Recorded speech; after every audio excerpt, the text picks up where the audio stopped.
When it comes to Katie Hopkins, I always have to think twice about her name because I get her confused with Mary Hopkins. She was the person who sang Those Were the Days, My Friend, which I think was a song by Paul McCartney in the early 1960s. And then she made her name, I think she made her name with that. And then she went on to sing Knock Knock, which was a fairly useless entry at Eurovision.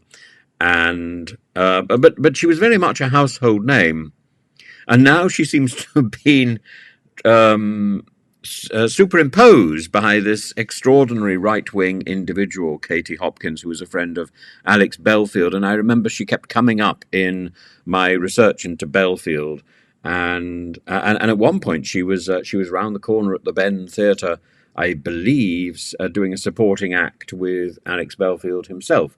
So I didn't go along. But once he was imprisoned, she suddenly went very mute in her support. Now, she's recently come out, yesterday or the day before, in a podcast, a very interesting podcast, in which she talks about the Philip Schofield story and how she had worked on, there's an acronym for Good Morning Britain, or GMB. Is that right? GTB. I have no idea. I'm really not very interested. Anyway, put whatever acronym you want to it. She worked for this program for 4 or 5 years, and she says she knew, and she was told to keep quiet. Well, actually, let's have a look at the clip. For a very long time, I worked at Good Morning Britain. Probably twice a week I was on, and I knew about Phil. We all knew about Phil. The senior level execs, say nothing, knew about Phil. Really? All of the senior people, you know nothing of this, and this all sits with me. Everybody knew. Everybody knew.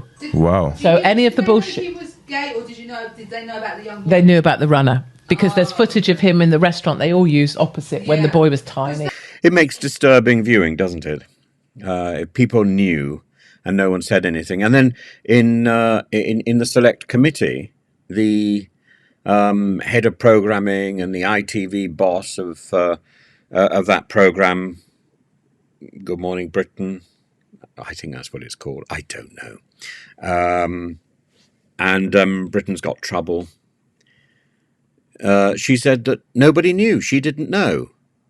Well, that's roundly contradicted by what Katie Hopkins is testifying there. And I think the Digital Media, Culture and Sport Committee should get Katie Hopkins into their committee room and get her to testify on record, because we need to set the one testimony against the other. Otherwise, that self-satisfied approach by the media elite cannot be questioned. We need it on record. And the other thing is, why this patina of secrecy over everything? Maybe there are such things as super injunctions. Maybe there are. If we had proper privacy laws, we wouldn't need all these silly injunctions, because the injunctions are all about the power of the media.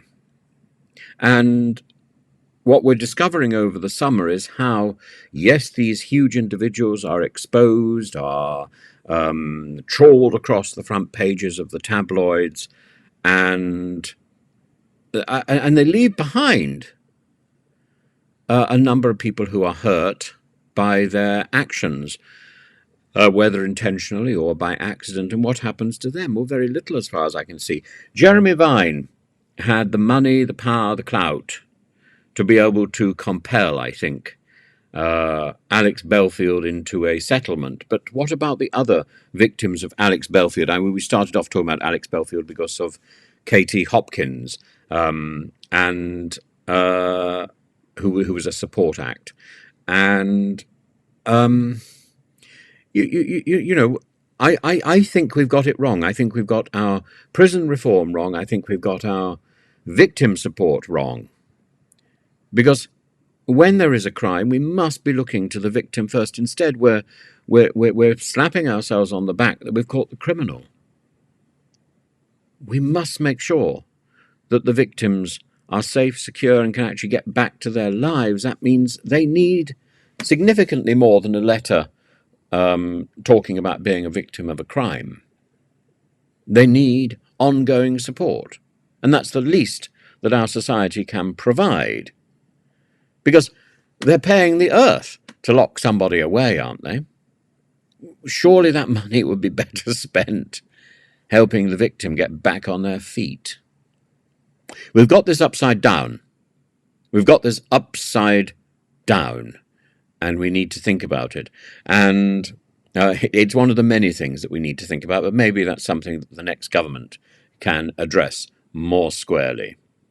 Meanwhile, those were the days, my friend. Have fun.